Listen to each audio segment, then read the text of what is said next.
Hello, my name's Darren Holmes, and in this video series I want to talk to you about programming the Pololu P-Star 25K50 and 45K50 microcontrollers using MPLAB and the XC8 C compiler. This is the third video of the XC8 Basics video series, and in this video I want to cover MPLAB 10 Quick Start Guide. I'm also going to cover the P-Star 25 45K50 Quick Start. I also want to talk about entering bootloader mode, finding your hex file, using PowerShell, and finally transferring your hex file to your PIC microcontroller. So on your desktop you should have two new icons. One will be the MPLAB 10 IPE Integrated Programming Environment. The one we want today is the MPLAB 10 IDE, which is an Integrated Development Environment.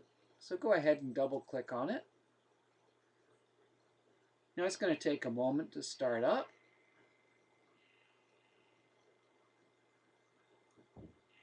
So you should get a window similar to what I'm displaying here. So the first thing we have to do is go to File, New Project.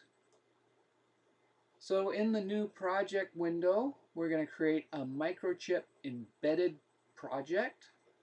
It's going to be a standalone project, and we click on Next.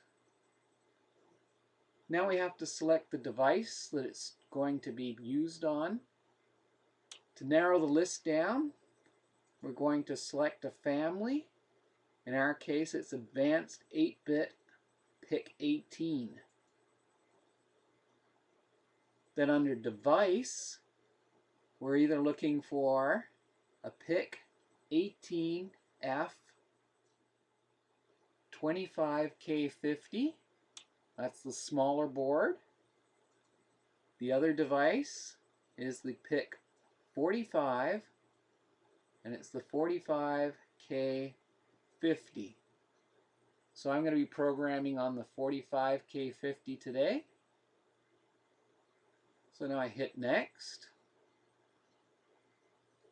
Now we're to select a tool to program it with. We're going to be using the Pololu P-Load utility program, but you can select Picket4 and just select Next. We're not actually going to be using the Picket4. Now they want us to select a compiler. MP Assembler is installed for you, but we just installed the XC8 compiler version 2.10, so we can select that and select Next. The next thing we need to do is give the project a name. Try and keep the project name as simple as possible. So I use P minus test 1. And you'll notice my project location is the G drive. So if you go to Browse and you click on this PC, it will give you a list of all the drives that you can access. I'm using a Kingston USB drive, so that's my G drive.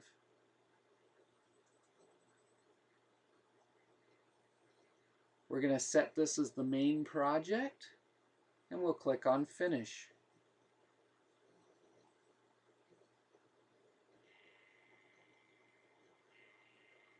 So when it's finished, your screen should look something like mine. So in this panel here, it has all the files associated with the project. On this panel over here, this will be where you type your code. So what happens if you close this by mistake? You'll notice on the side here, we have a dashboard we can open up. We can also go up to Window, and we can select Projects. and that will put it up here. Now when I click on this window over here on the right hand side, you'll notice projects disappears. It's right here on the left hand side. So if I want to anchor that, right beside the X is another little symbol, and it says dock. And now you notice it splits my window in two. So the next thing that we need to do is to configure the project's linker setting to properly account for the P-Star's bootloader, which takes up the first 8K of flash memory. So in order to do this, make sure that ptest1 is highlighted. Sometimes you have more than one project open at a time. I try to do just one project at a time. Okay. So we're going to go to File, and we want to come down to Project Properties, and you'll notice in parentheses it says ptest1, so that is the project we want to change the properties for.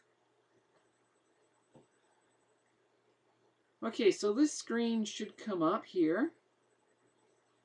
So what we want to do is we want to go down to the XC8 linker. So just click on that. So now we have options for the XC8 linker, and we have option categories. So right now it's on runtime. We want to select additional options. Now we're looking for the code offset box. So that's this box right here. So we click on that. And in here, we're trying to put in an offset of 0. And make sure you press 0, not the O. And then we put in an X. And then we put in 2000. So keep in mind this is in hex, and this was for the first 8 kilobytes, so 1 kilobyte is 1024. So this is 2000 is 8 times 1024 decimal, right? So having done that, we're going to click on OK.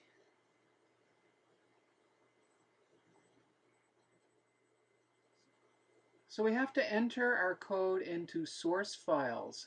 So you notice there's a little plus sign beside where it says source files. If you click on that, it will show you all the files associated with the source files. Right now we have none. So if you click on source files and then do a right click, we can go new, and we're trying to put in a new main C program.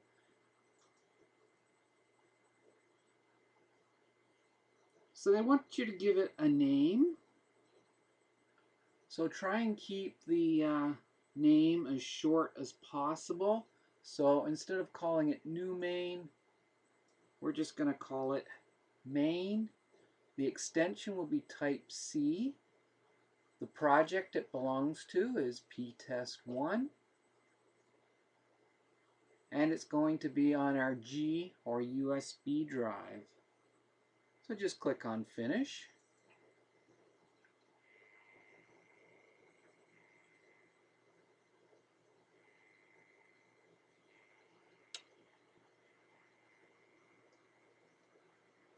So you can now see under Source Files, we have a file called main.c. And over here, on one of these tabs, we have a main.c. And it's also preloaded some information in for us. So every C program will look something like this. We'll have the comments at the top with the file name, the author of the file, the time it was created. We always include the XC header file, and we'll explain a little bit more about this later. But this has a lot of functions that we use, so we need to include this file. Every C program has a main function in it. So this is our main function. Void is just a placeholder.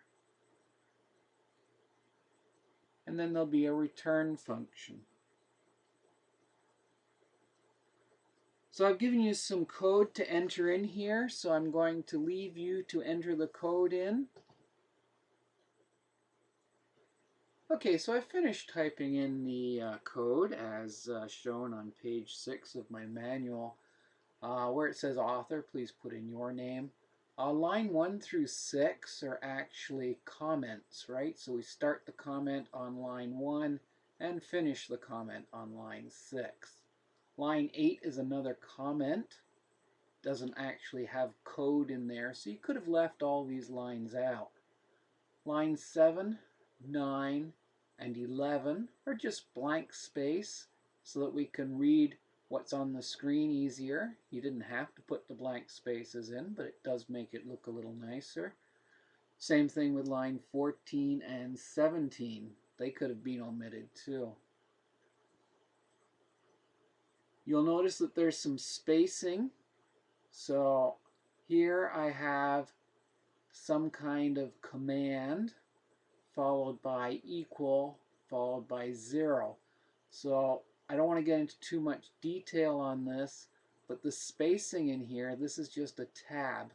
So when I finished my line, and you'll notice the line ends with a semicolon, I can put in a tab and then put in my comment.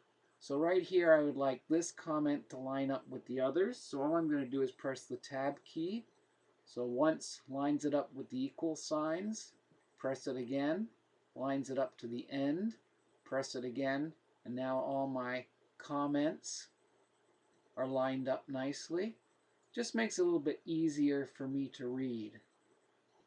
Every C program has to have a main function in it. So this is our code.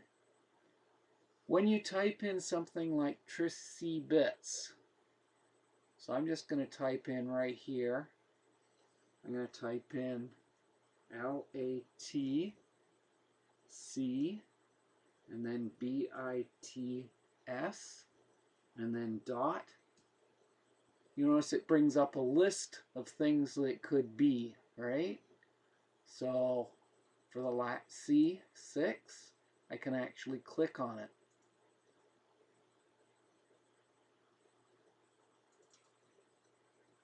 And it will load it in for me. Now you notice it's giving me an error message here. That's because I don't have what it equals, and I don't have a semicolon to say that this is the end of the command. So I'm just going to highlight all that, hit the delete key, and now it's gone. So you saw what an error message looks like. So if you've got any of those little symbols showing up on the side here, that is an error, and you do have to correct it. Okay, so once you've got your code loaded in and you don't have any error messages down the side, the next thing that we need to do is to compile the code. So in order to compile it, we do have little symbols here like this little hammer, or you can go up to production. So if you click on production, you can see we have build main project, and it's got that little hammer symbol right beside it. So what we're going to do is we're just going to click on it. And you can see we've got a new output window down here. And at the bottom here it has a little display saying that it's doing something. It's always nice to know it's doing something and not hung up on us.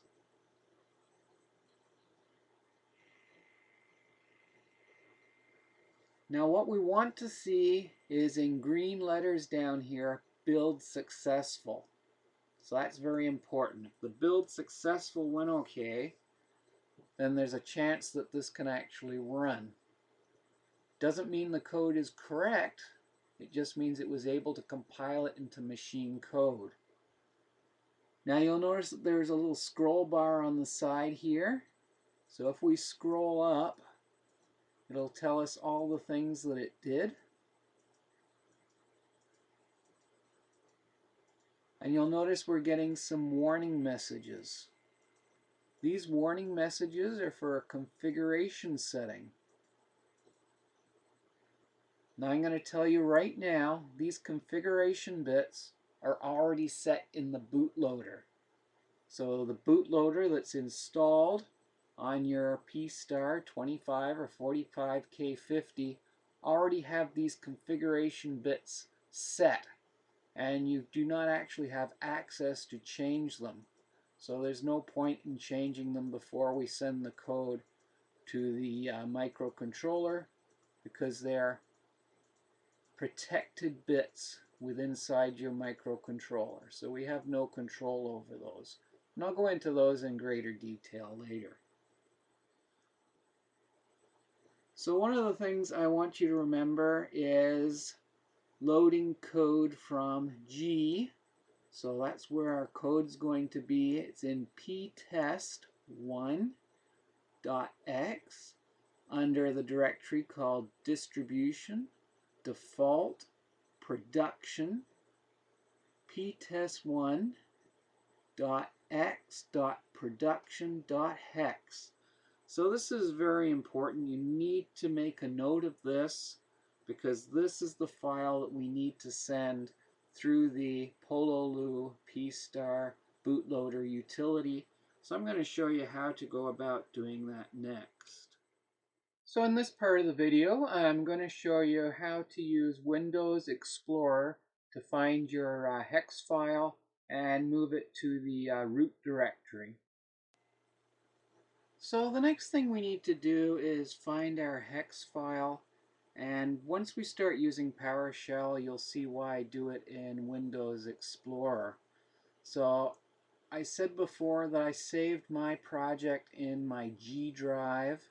So I'm just going to double click on my G drive, and you'll notice it brings up the directory. So when I click on ptest1.x, it brings up a whole bunch of items in there. So if I click on this little arrow, it'll open those items up. So keep in mind we were going for distribution, so I'll click on that little arrow. And then we're going for default, so click on that little arrow. And then it's in the production directory. So you can see we have quite a few files in here, but the file we're looking for is ptest1.x.production.hex. So what I do is I click on that to highlight it, do a right click, and copy. And then just click on the root directory of G. And then over here in the blank space, just do a right click and paste. So now you can see that that's brought it up and put it in this directory, or the root of G. Now the next thing I'm going to do is shorten this file name. So clicking on it, I'm going to leave it as ptest1, but I don't need all this other stuff in here. So I'm just going to highlight the other stuff, then hit the delete key, and then just click somewhere else on the screen. So now my file is ptest1.hex, and that'll be a lot easier for me to type in when I'm in PowerShell. So I'm now going to go over how to use PowerShell. Now keep in mind, in this part of the manual, this was set up for Windows 10, and when I'm doing the demonstration at home, I'm using Windows 8.1. So I'm going to show you how to find PowerShell in Windows 8.1, give you a little tutorial on how to use it, and then we're going to go ahead and do a hex file transfer using the pload bootloader utility program. So the next thing we have to do is start PowerShell. Now I showed you how to do it in Windows 10 in my instruction manual. I'm using Windows 8.1, so in order to find it in Windows 8.1, I do a right click on the Windows icon in the bottom left hand corner, and then I go to search. So in the top right hand corner of my screen, I have a search bar. So if I click on that and type in POWER, you'll notice one of the first things to come up is Windows PowerShell. So all I have to do is click on that, and it brings up my Windows PowerShell window. Now you'll notice it comes up and says PS, and by default it goes to C, Users, My Computer. So this is a text-based program, so your mouse will have no use in here. So in here you'll remember that we put our file on the G drive. So if I type in G followed by a colon and press enter, it now tells me it's looking at G. Now if I want to see what's on G, I can type in dir to give me a directory listing and press enter. And that tells me what's actually on the G drive. So the first item is a directory. The second item is my hex file that I was looking for. Now, like I said, it is text-based, so if I want to change into one of those directories, I have to type in CD for change directory, put in a space, and then type in P -sign test1.x and press enter. So now it's saying it's sitting at that new directory. So if I type in dir, it should tell me what's in the directory. So that's the contents of that directory. So if I have to keep going down different directories to find my file, it's going to take quite a while. So if I type in cd ... and press enter, it's going to take me back to the root directory. And if I type in dir, it will tell me what's in the root directory. Now the next thing we want to do is run the program pload. So if I type in P -sign LOAD space, and I put in -H. H is for help. So if I press enter, it brings up what it considers to be a help file. So you'll notice in the manual we're going to use the -W option. So -W followed by a file name. This writes to the device, then restarts it. So that's what we're going to be doing today. So I'm going to type in dir, just so that I've got the file name in front of me. So the next thing I'm going to do is type in P -sign LOAD space, because pload is the executable, and now we're going to send it some commands. So the command is -W, which is a write, and then we have to give it the file name. So space P -sign test1.hex. Now before you press enter, make sure that you have got your P-Star 25 or 45K50 in bootloader mode and plugged into the USB port of your computer. In this section of the video, I want to talk about entering bootloader mode. This is a mode on your Pololu P-Star 2545K microcontroller that allows you to transfer files over the USB cable.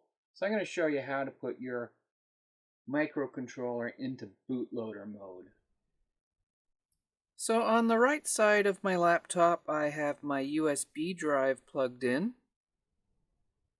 And over here on the left-hand side of my laptop, you can see I have a brand new P-Star 45K50 with nothing soldered onto it, a slightly used 25K50 and a 45K50 microcontroller board.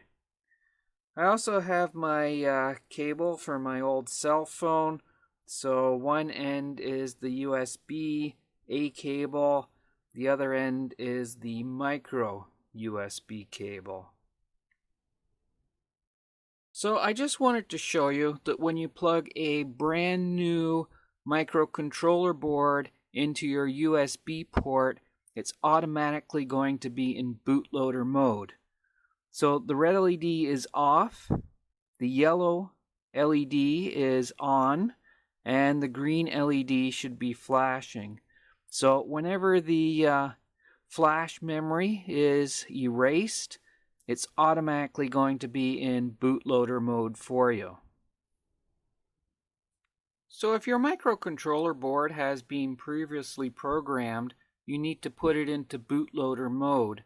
So the easiest way to do that is to take your board and with your right hand just run your finger underneath where those legs are and press down with your thumb on the button. Then take your board and plug it into your USB cable. Once you've done that, you can release the button and you'll notice the yellow LED is on and the green LED is flashing. So this indicates that your microcontroller board is actually in bootloader mode. So once you're sure your device is in bootloader mode, the yellow light should be on solid and the green light should be blinking, you can go ahead and press enter. Now you'll notice it's come up and it's found the device, the Pololu P-Star 45K50 with bootloader. It's found the serial number of the device. Now everybody's going to have a different serial number. It's the way it's manufactured by Pololu, so everybody's serial number will be different. It's erasing the flash memory, so this is where you store your program. It's erasing the EEPROM. So this is long-term memory storage. Then it writes to the flash, so this is where it's writing your program. So you see all these little hashtags across here? That indicates that it's actually gone back and verified that the program has been written correctly to your device. It then sends the command to restart the device. So now if you go and look at your device, your program should be running. Now make sure that your program was typed in correctly, because if you have incorrect code, you're going to get incorrect results. So I'm now going to press enter on my keyboard, and you can see the device flashed yellow a few times to indicate the code was going into it. And now you can see the yellow LED is off, the green LED is off, and the red LED is on, which is what we wanted our code to do, was to turn on that red LED. So this concludes the video on Quick Start. Keep in mind that every time you create a new project, you do have to go through these steps and the steps necessary to program your microcontroller. Now in the next few videos, I'm going to be going over the exercises and showing you where in the reference manual you can actually find reference material on each of the exercises. So please don't forget to subscribe so that you'll be notified when each of these videos becomes available. And thank you for watching.